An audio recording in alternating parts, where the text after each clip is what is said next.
Hello everybody and welcome back to another episode of Infinifactory. A little disclaimer for you, this video, my voice is probably going to sound a lot deeper, it's a little bit sore.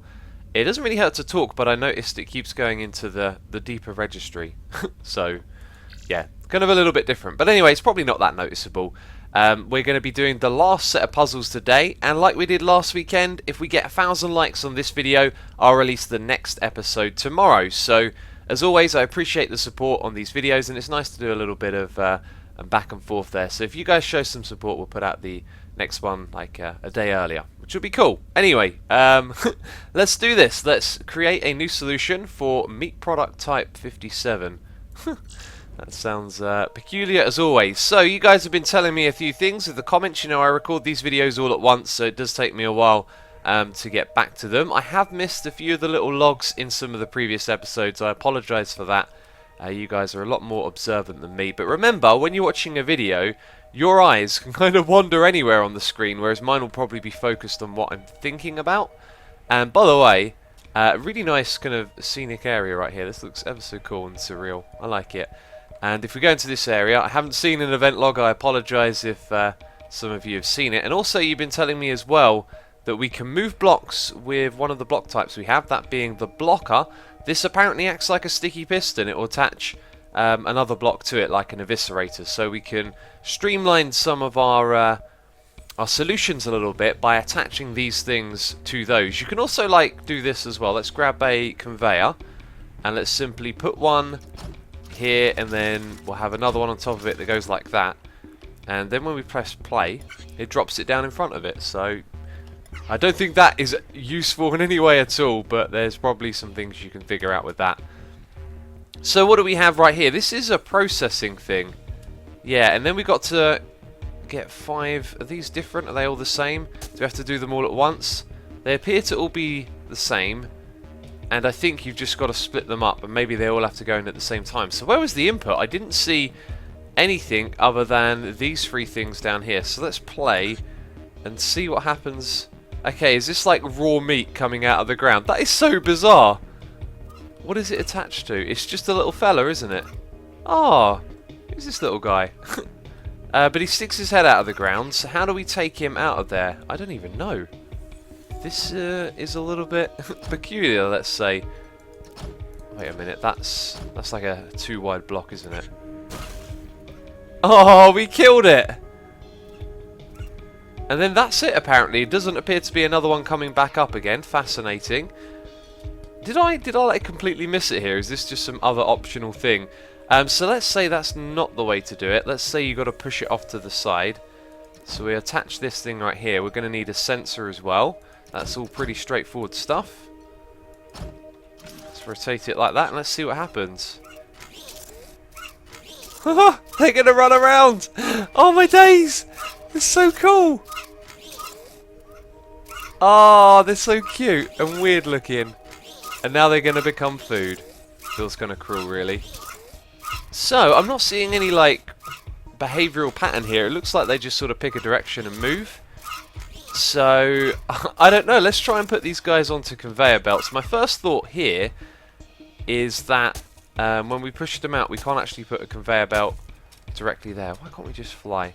So, let's see if we can attach... Oh, no, that's not what I wanted to do. See if we can attach them to these things. Oh, no, that's not going to do what I'm thinking of either. Actually, I'm really not sure what to do. You know what? It might be as simple as this. Just sort of guide where they can go. I don't know if they jump up or anything like that, but there's basically one way out of there. And onto the conveyor belt you go. And the one behind it pushes it along. That's interesting. So... let's put down a few of these conveyor belts, see if they're going to jump off it or anything like that. Oh, no, he can walk whatever way he wants. Yep, they can get off the conveyor belt. Interesting. Okay, let's stop that. Let's put a load of blocks around it. See what happens when we close off their little exits. There we go. Still getting used to these buttons. Every play session, it takes me like a few minutes to get used to the buttons again. So they can't climb out, so you've got to sort of keep them contained by the looks of it. Maybe there's a smarter way of doing this, but it's one that I don't know of. So I think what we're going to do is sort of push them all to a point that's going to send them up, then bring them through this thing over here, and then by the looks of it we're going to divide them up into 5 bits, which is going to be an experiment. Do we have to get all 5 in at once? And I mean, I'm not really sure what we're going to do until we get there. So for now, I'll try and find a kind of efficient way of doing this and getting all 3 of these sort of routed up to one little elevator and bring them around the corner there. Okay, it's big and bulky looking, but, you know, it gets the job done. These guys are so cool. And they get pushed along. Yet to really see any hiccups. I imagine every now and then there's going to be like one getting pushed into the one in front of it or something silly like that. And that guy's managed to escape.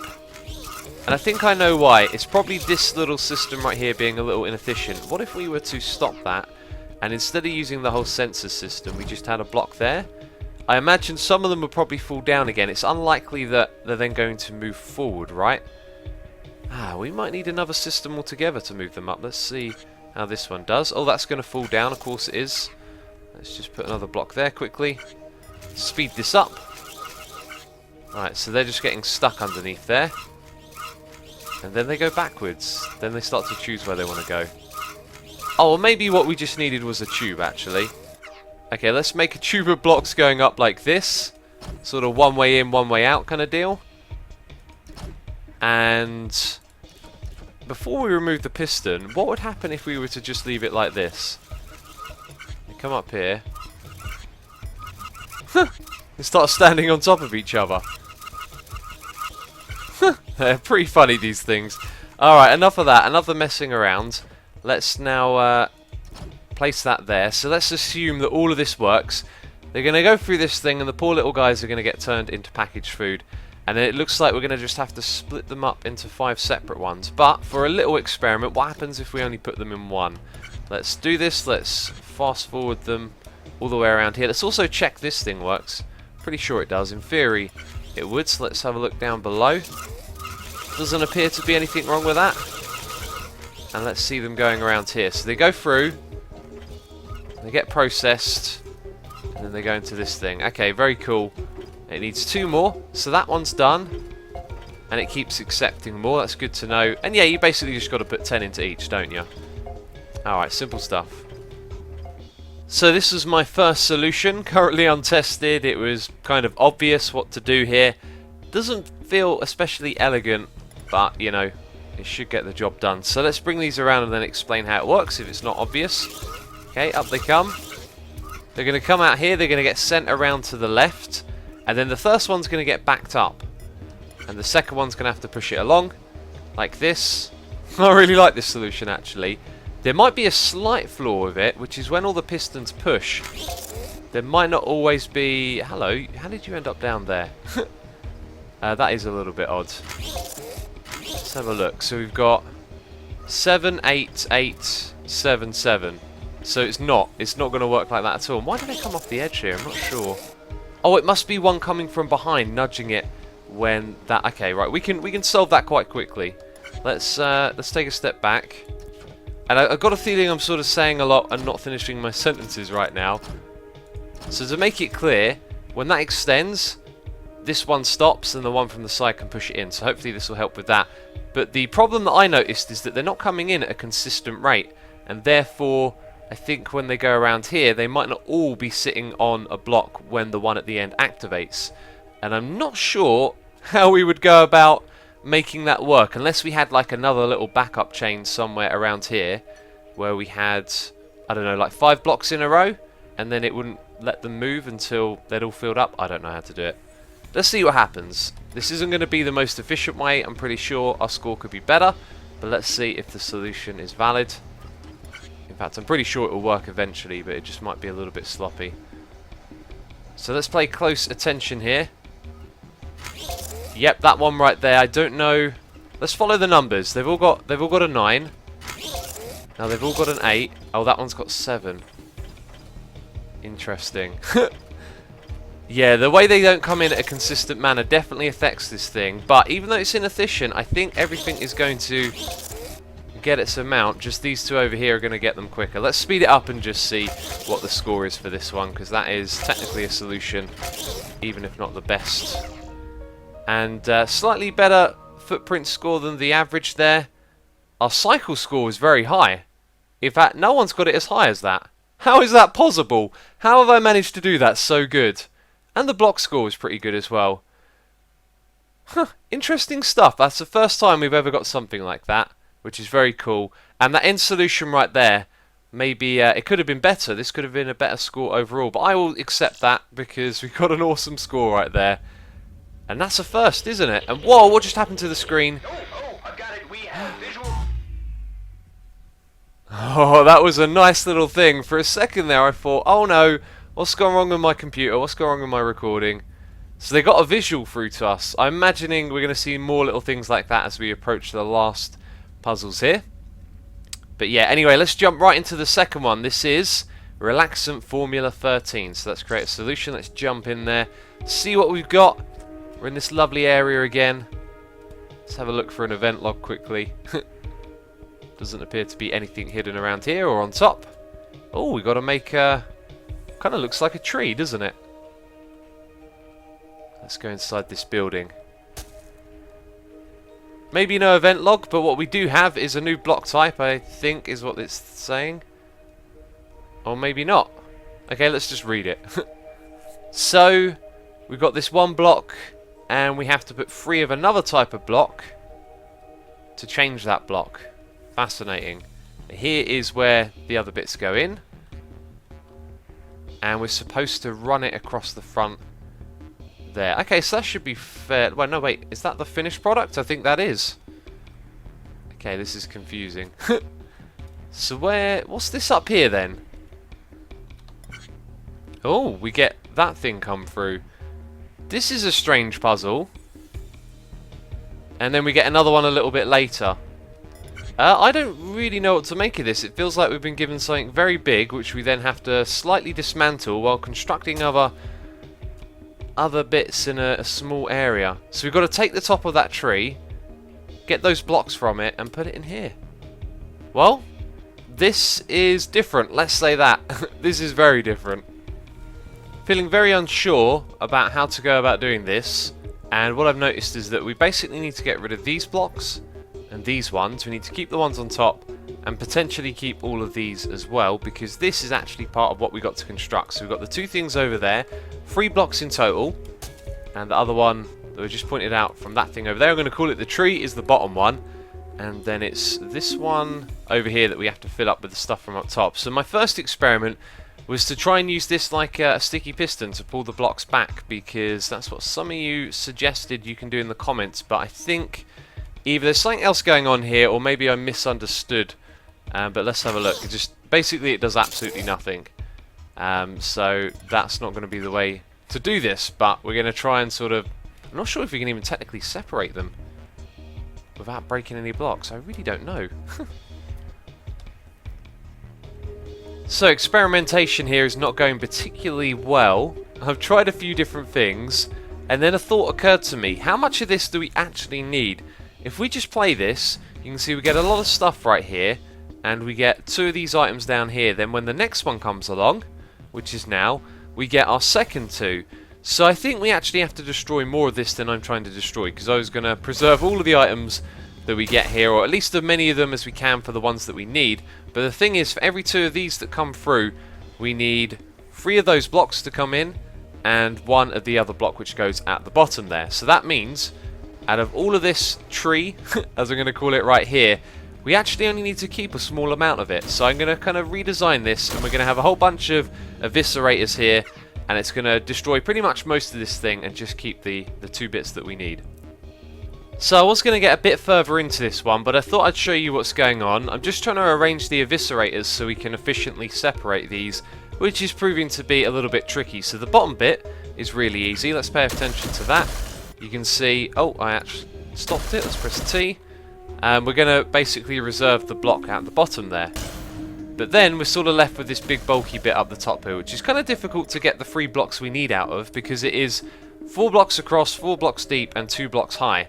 And so to just cut out the exact 3 blocks that we need, that's going to be tricky. And I can't think of a way to do it at the moment, but I'm going to play around with rearranging these eviscerators. I think what I'm going to try next is having them sort of pointing in from the side, so we strip out all of the side either side.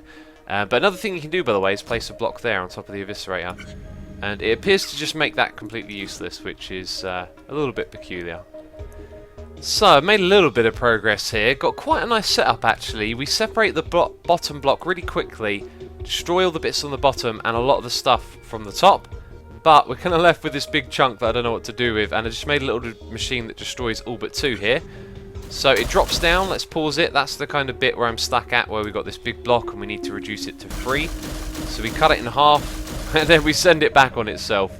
But I'm thinking now what might be better is to find a way just to trim that down by 1 block as it leaves. So let's fast forward a little bit, stop it there. Let's say we can get it to a bit like this, then all we need to do is put it on the tractor belt and have one more of these along the way to just chop off the top block. So I think if we think like that, we'll probably be able to get to the solution. So the trick now is just being able to take it out of here and making it that 1 block slimmer. Okay, I do believe I've got it at last. This is the setup. May not be the most efficient way to do it, but let's see it drop in.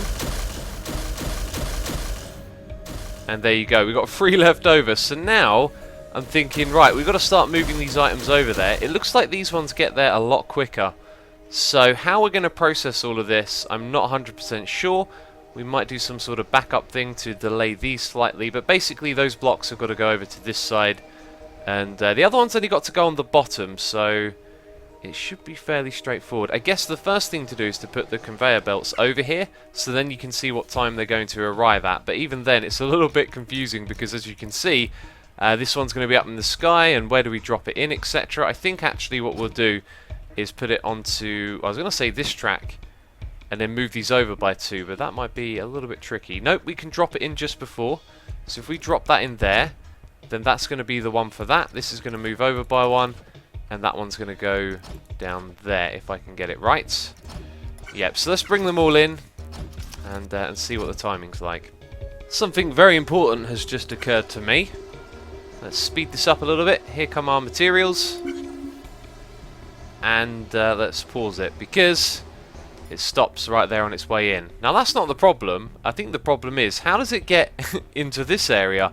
Because we need to put the block in there, but it's sort of joined together, isn't it? So I think we have to separate it in a way where we have 1 high pieces. But I was looking at this and thinking, is that even going to be possible to get, you know, several different 1 pieces out of this? I really don't know. It might be quite complex to do, but I guess that might be the only way. The other way I was thinking is, what if you had a 2 high piece? But I don't know. I doubt it would accept that. But anyway, the timing of these things looks to be like this one gets here way too early. Actually, no, they've already landed. So let's just redo that quickly. So yeah, you arrive, then you, then you. And that's what we need to keep in mind. Step by step, we make progress. This is literally the first thing that I tried. It popped into my head pretty quickly once we looked at it. So let's speed it up. Should be pretty straightforward what we're doing here. Just destroying more of those blocks like that. So now we've got a 2 and a 1 on the path. And here's where things get interesting, because this thing comes down here. We need a way to get it off that platform, but only once it's full. So I think what we might need to do is delay it and wait until we have all of these in here. But you can see it needs a little nudge to go across as well. So what I'm going to do is raise this entire track up by 1 so it can get dropped straight into the little machine down here. And look at that, it doesn't accept more once it's full. So managing the flow here is going to be very important by the looks of it. Okay, I'm definitely getting a little bit ahead of myself here, but we're going to solve this, and I'd like to solve it with all of the blocks coming through, and rather than backing them up, have a delay like this so that we can get a better cycle score. So because of that, we've got a slight delay over here. This means that the next one arrives right after the one in front of it is filled up. That's going to go up here, it's going to go up, get pushed down across, and land on top of here. And I just realised that my idea might not quite work as I would have liked. But anyway, that's going to fall down right as the one from this side comes down on the bottom. So that's that block. Then that one's full up on top of it. Then we just need to get the timing right for this one. And what I was thinking of doing is dropping it down in front of here so it can get pushed up and pushed on top of all 3. So what I've overlooked is that we're going to need a welder here. And I'm not sure how we're going to squeeze that in. But I'm sure there's a way. So let's have a look at how this is going. Oh, I haven't attached that either.